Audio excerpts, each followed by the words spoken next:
Students, welcome back. So നമ്മുടെ next video ആണ് double ended Q. So നമ്മൾ ക്യൂവിനെ കുറിച്ച് നമ്മൾ കഴിഞ്ഞ വീഡിയോസിലൊക്കെ പറഞ്ഞിരുന്നു. സോ നമ്മളിവിടെ നോക്കാൻ പോകുന്നത് ഡബിൾ എൻഡഡ് ക്യൂ ആണ്. ഓക്കെ, ഡബിൾ എൻഡഡ് ക്യൂ എന്ന് പറയുന്ന ഒരു ലീനിയർ ലിസ്റ്റ് തന്നെയാണ്. സോ ഇവിടുത്തെ ഒരു പ്രത്യേകത എന്ന് പറഞ്ഞു കഴിഞ്ഞാൽ നമുക്ക് ഡിലീഷൻ, നമ്മളറിയാം എലമെന്റുകളെ നമുക്ക് ക്യൂവിൽ നിന്ന് ഡിലീറ്റ് ചെയ്യാം, പുതിയ എലമെന്റുകളെ നമുക്ക് ആഡ് ചെയ്യാവുന്നു അല്ലേ. അപ്പോൾ നമുക്ക് ഈ ഡിലീഷനും പുതിയ എലമെന്റുകളെ ആഡ് ചെയ്യുന്നതും നമുക്ക് രണ്ട് എൻഡിൽ കൂടിയും ചെയ്യാൻ പറ്റും. സോ അതാണ് ഡബിൾ എൻഡഡ് ക്യൂ എന്ന് പറയുന്നത്. ഓക്കെ, പക്ഷേ മിഡിൽ കൂടി മാത്രം നമുക്ക് ആഡ് ചെയ്യാനോ റിമൂവ് ചെയ്യാനോ പറ്റില്ല.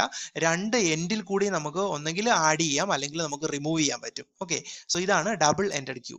ഇനി ഡബിൾ എൻഡഡ് ക്യൂവിന് രണ്ട് വേരിയേഷൻസ് ഉണ്ട്. ഇൻപുട്ട് റെസ്ട്രിക്റ്റഡ് ഉണ്ട്, ഔട്ട്പുട്ട് റെസ്ട്രിക്റ്റഡ് ഉണ്ട്. Okay, input restricted double ended queue എന്ന് പറഞ്ഞു കഴിഞ്ഞാൽ ഇവിടെ ഇൻസേർഷൻ എന്ന് പറയുന്നത് ഒരു എൻഡിൽ കൂടെ മാത്രമേ പറ്റുള്ളൂ, ഒരു സിംഗിൾ എൻഡിൽ കൂടെ മാത്രമേ നമുക്ക് ഇൻസേർട്ട് ചെയ്യാൻ പറ്റുള്ളൂ. പക്ഷേ നമുക്ക് എലമെന്റുകളെ രണ്ട് എൻഡിൽ കൂടിയും നമുക്ക് എന്ത് ചെയ്യാം, ഡിലീറ്റ് ചെയ്യാൻ പറ്റും. സോ ഇതാണ് ഇൻപുട്ട് റെസ്ട്രിക്റ്റഡ് എന്ന് പറയുന്നത്. ഇനി output restricted double ended queue എന്ന് പറഞ്ഞു കഴിഞ്ഞാൽ ഇവിടെ ഡിലീഷൻ എന്ന് പറയുന്നത് ഒരു എൻഡിൽ കൂടെ മാത്രമേ പറ്റുള്ളൂ. പക്ഷേ ഇൻസേർഷൻ എന്ന് പറയുന്നത് എന്താ, രണ്ട് എൻഡിൽ കൂടെ നമുക്ക് ചെയ്യാൻ പറ്റും. അതാണ് output restricted double ended queue. Okay, അപ്പൊ ഇതാണ് ഡബിൾ എൻഡഡ് ക്യൂ എന്ന് പറയുന്നത്. ഡബിൾ എൻഡഡ് ക്യൂ എന്ന് പറഞ്ഞു കഴിഞ്ഞാൽ എന്താ, എലമെന്റ്സിനെ നമുക്ക് ആഡ് ചെയ്യാം അല്ലെങ്കിൽ റിമൂവ് ചെയ്യാം. എങ്ങനെ, രണ്ട് എൻഡിൽ കൂടി. ഓക്കെ, ആ ഒരു ക്യൂവിന്റെ രണ്ട് എൻഡിൽ കൂടി നമുക്ക് ഒന്നെങ്കിൽ ആഡ് ചെയ്യാം അല്ലെങ്കിൽ നമുക്ക് റിമൂവ് ചെയ്യാൻ പറ്റും. ഓക്കെ, ഇതാണ് ഡബിൾ എൻഡഡ് ക്യൂ എന്നുള്ള ഒരു പോർഷൻ. ഓക്കെ, സോ നമുക്ക് നെക്സ്റ്റ് നോക്കാം.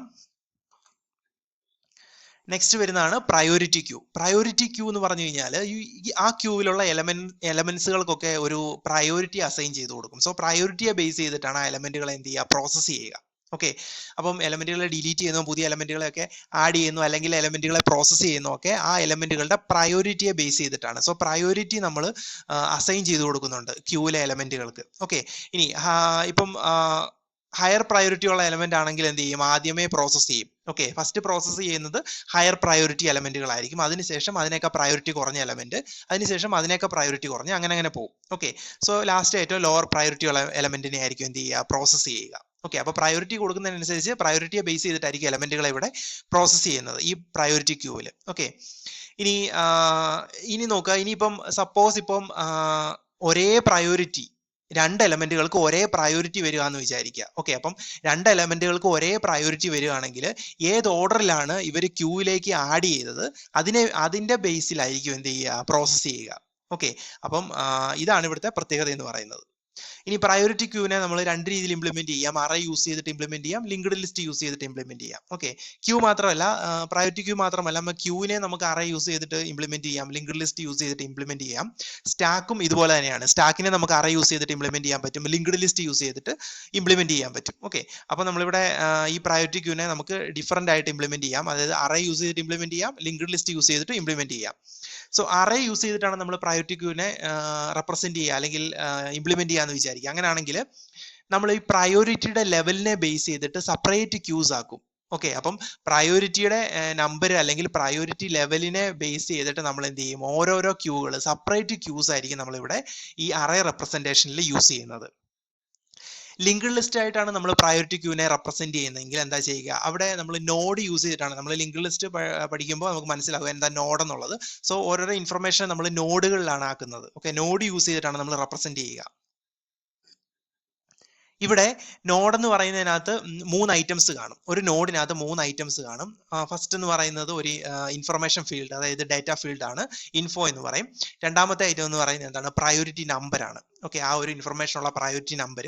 മൂന്നാമത്തെ എന്ന് പറയുന്ന ഒരു ലിങ്ക് ആണ്, അടുത്ത നോഡിലേക്കുള്ള ലിങ്ക്. സോ ഈ മൂന്ന് ഇൻഫർമേഷൻസും ആയിരിക്കും ഈ ഒരു നോഡിനകത്ത് ഉണ്ടായിരിക്കുന്നത്. ഓക്കെ, ഇനി നമുക്കിപ്പോൾ സപ്പോസ് രണ്ട് നോഡ് ഉണ്ടെന്ന് വിചാരിക്കുക, എക്സ് വൈ എന്ന് പറഞ്ഞ് രണ്ട് നോഡ് ഉണ്ടെന്ന് വിചാരിക്കുക. ഈ എക്സ് നോഡും വൈ നോഡും. ഇനി ഈ എക്സ് എന്ന് പറയുന്നത് വൈക്ക് മുമ്പേ നിൽക്കണമെങ്കിൽ, അതായത് എക്സ് എന്ന നോഡിന് ശേഷമാണ് വൈ എന്ന നോഡ് വരുന്നതെങ്കിൽ അതിന്റെ മീനിങ് ആണ് നമ്മളിപ്പോൾ പറയാൻ പോകുന്നത്. അങ്ങനെയാണെങ്കിൽ എക്സ് എന്ന നോഡിന് ശേഷമാണ് വൈ വരുന്നതെങ്കിൽ അതിന്റെ മീനിങ് എന്താണ്, ഒന്നുകിൽ എക്സിന് ഹൈ പ്രയോറിറ്റി ആയിരിക്കും, വൈയെക്കാട്ടിലും കൂടുതൽ പ്രയോറിറ്റി കൂടുതലായിരിക്കും എക്സിന്. അതുകൊണ്ടാണ് എക്സ് എന്ന നോഡ് ഏറ്റവും ആദ്യം വന്നത്, അതിനുശേഷമാണ് വൈ വന്നത്. ഓക്കെ. അല്ലെങ്കിൽ രണ്ടാമത്തെ ഒരു കേസ് എന്ന് പറഞ്ഞു കഴിഞ്ഞാൽ രണ്ടുപേർക്കും സെയിം പ്രയോറിറ്റി ആയിരിക്കും, പക്ഷേ എക്സ് എന്ന നോഡ് ആഡ് ചെയ്തത് ആ ലിസ്റ്റിലേക്ക് ആഡ് ചെയ്തത് വൈക്ക് മുമ്പായിരിക്കും. അതായത് എക്സ് ആയിരിക്കും ആദ്യം ലിസ്റ്റിലേക്ക് ആഡ് ചെയ്തത്. സെയിം പ്രയോറിറ്റി ആയിരിക്കും എക്സിനും വൈക്കും, പക്ഷേ എക്സ് ലിസ്റ്റിലേക്ക് ആദ്യം ആഡ് ചെയ്തുകൊണ്ടായിരിക്കും എക്സ് എന്ന് പറയുന്നത് നോഡ് ഏറ്റവും ആദ്യം നിൽക്കുന്നത്. അതിന് പുറകിലായിരിക്കും വൈ എന്ന് പറയുന്ന നോഡ് നിൽക്കുന്നത്. ഓക്കെ, അപ്പൊ ഇതാണ് രണ്ട് കേസസ്. ഓക്കെ, എക്സ് എന്ന നോഡ് വൈ എന്ന നോഡിന്റെ ഫ്രണ്ടിൽ വരണമെങ്കിലുള്ള ആ ഒരു രണ്ട് കേസസ് ആണ് പറയുന്നത്. ഒന്നെങ്കിൽ എന്തായിരിക്കണം, എക്സിന് ഹൈ പ്രയോറിറ്റി ആയിരിക്കണം വൈയെക്കാട്ടിലും. അങ്ങനെയാണെങ്കിൽ എക്സ് എന്ന നോഡ് എന്ത് ചെയ്യും, ഫ്രണ്ടിൽ വരും, വൈ എന്ന നോഡ് അതിന് ശേഷം വരും. അല്ലെങ്കിൽ രണ്ടിനും സെയിം പ്രയോറിറ്റി ആയിരിക്കും, പക്ഷേ എക്സ് എന്ന നോഡ് ആയിരിക്കും ലിസ്റ്റിലേക്ക് ആദ്യം എൻ്റർ ചെയ്തത്, ഓക്കെ, ആഡ് ചെയ്തത്. അപ്പോൾ എന്ത് ചെയ്യും, ആ ഒരു കേസിൽ എക്സ് എന്ന് പറയുന്നത് എന്ത് ചെയ്യും, ഫ്രണ്ടിലായിരിക്കും നിൽക്കുന്നത്, അതിന് പുറകിലായിരിക്കും വൈ എന്ന നോഡ് വരുന്നത്. ഓക്കെ, സോ ഈ രണ്ട് കേസസുകളാണ് ഇവിടെ പറയുന്നത്. സോ ഇതിങ്ങനെയാണ് നമ്മൾ ലിങ്ക്ഡ് ലിസ്റ്റ് ആയിട്ട് പ്രയോറിറ്റി ക്യൂവിനെ നമ്മൾ റെപ്രസെന്റ് ചെയ്യുന്നത്. സോ ഇതാണ് പ്രയോറിറ്റി ക്യൂ എന്ന് പറയുന്നത്. ഓക്കെ, സോ നെക്സ്റ്റ് ആണ് ആപ്ലിക്കേഷൻ ഓഫ് ക്യൂ. ക്യൂവിന് ഒരുപാട് ആപ്ലിക്കേഷൻസ് ഉണ്ട്. അതായത് ഇപ്പം ആദ്യത്തെ എക്സാമ്പിൾ പറഞ്ഞു കഴിഞ്ഞാൽ ഒരു മൾട്ടി യൂസർ സിസ്റ്റം കൺസിഡർ ചെയ്യുവാണെങ്കിൽ ചെയ്യാനുള്ള ടാസ്കുകൾ, പ്രോസസ്സുകളൊക്കെ വെയിറ്റ് ചെയ്യുന്നത് ക്യൂവിലായിരിക്കും. ഓക്കെ, അപ്പം ടാസ്കുകൾ അല്ലെങ്കിൽ പ്രോസസ്സുകൾ വെയിറ്റ് ചെയ്യുന്നത് ക്യൂവിലാണ്. ക്യൂവിൽ നിന്നുമായിരിക്കും എന്ത് ചെയ്യുക, ഓരോ ടാസ്കിനെ എടുത്ത് എന്ത് ചെയ്യുക, എക്സിക്യൂട്ട് ചെയ്യുക ഒരു മൾട്ടി യൂസർ സിസ്റ്റത്തിൽ. രണ്ടാമത്തെ കേസ് കമ്പ്യൂട്ടർ നെറ്റ്വർക്കിൽ നമ്മൾ ക്യൂ യൂസ് ചെയ്യുന്നുണ്ട്. കമ്പ്യൂട്ടർ നെറ്റ്വർക്ക്സിൽ ഈ പാക്കറ്റ്സുകൾ, അതായത് ഡിഫറൻറ്റ് ലൈനിൽ കൂടെ വരുന്ന പാക്കറ്റുകളൊക്കെ സൂക്ഷിച്ച് വെക്കുന്നത് ക്യൂവിനകത്തായിരിക്കും. അപ്പോൾ ഡിഫറൻറ്റ് ലൈനിൽ നിന്ന് വരുന്ന പാക്കറ്റുകളെല്ലാം ശേഖരിച്ച് വെക്കുന്നത് ഈ ഒരു ക്യൂവിനകത്തായിരിക്കും. ഓക്കെ, ഇനി അടുത്തൊരു ആപ്ലിക്കേഷൻ എന്ന് പറഞ്ഞു കഴിഞ്ഞാൽ നിങ്ങൾ ഗ്രാഫ് എന്ന് പറഞ്ഞൊരു ഡാറ്റ സ്ട്രക്ചർ പഠിക്കും. സോ ആ ഗ്രാഫ് എന്ന ഡാറ്റ സ്ട്രക്ചറിൽ നമ്മൾ ഒരു സെർച്ചിങ് ഓപ്പറേഷൻ ചെയ്യുന്നുണ്ട്. ഓക്കെ, ആ സെർച്ചിങ് ഓപ്പറേഷനെ പറയുന്ന പേര് ബ്രെഡ്ത്ത് ഫസ്റ്റ് സെർച്ച് എന്ന്, അതായത് BFS എന്ന് പറയും. സോ ഈ ഒരു സെർച്ചിങ് ഓപ്പറേഷൻ ചെയ്യാൻ വേണ്ടിയിട്ട് യൂസ് ചെയ്യുന്ന ഡാറ്റ സ്ട്രക്ചർ എന്ന് പറയുന്നത് ക്യൂ ആണ്. ഓക്കെ, ഇനി നെക്സ്റ്റ് ലാസ്റ്റ് വൺ എന്ന് പറയുന്നത് ക്യൂ നമുക്ക് സാധാരണഗതിയിൽ എവിടെയൊക്കെ യൂസ് ചെയ്യാന്നുള്ളത്. അതായത് നമുക്ക് ഫസ്റ്റ് ഇൻ ഫസ്റ്റ് ഔട്ട് ബേസിസിൽ എന്തൊക്കെ നമുക്ക് ചെയ്യണമോ ആ കേസിലൊക്കെ നമുക്ക് എന്ത് ചെയ്യാം, ക്യൂ യൂസ് ചെയ്യാം. നമുക്കറിയാം ക്യൂ എന്ന് പറയുന്നത് ഫസ്റ്റ് ഇൻ ഫസ്റ്റ് ഔട്ട് ആണ് ഫോളോ ചെയ്യുന്നത്, അല്ലെ? സോ ആ first in first out follow ചെയ്യുന്ന കേസസുകൾ നമുക്ക് എവിടെയൊക്കെ വേണോ അവിടെയൊക്കെ നമുക്ക് എന്ത് ചെയ്യാം, ക്യൂവിനെ യൂസ് ചെയ്യാൻ പറ്റും. സോ ഇതൊക്കെയാണ് ക്യൂവിന്റെ ആപ്ലിക്കേഷൻ എന്ന് പറയുന്നത്. Okay, thank you.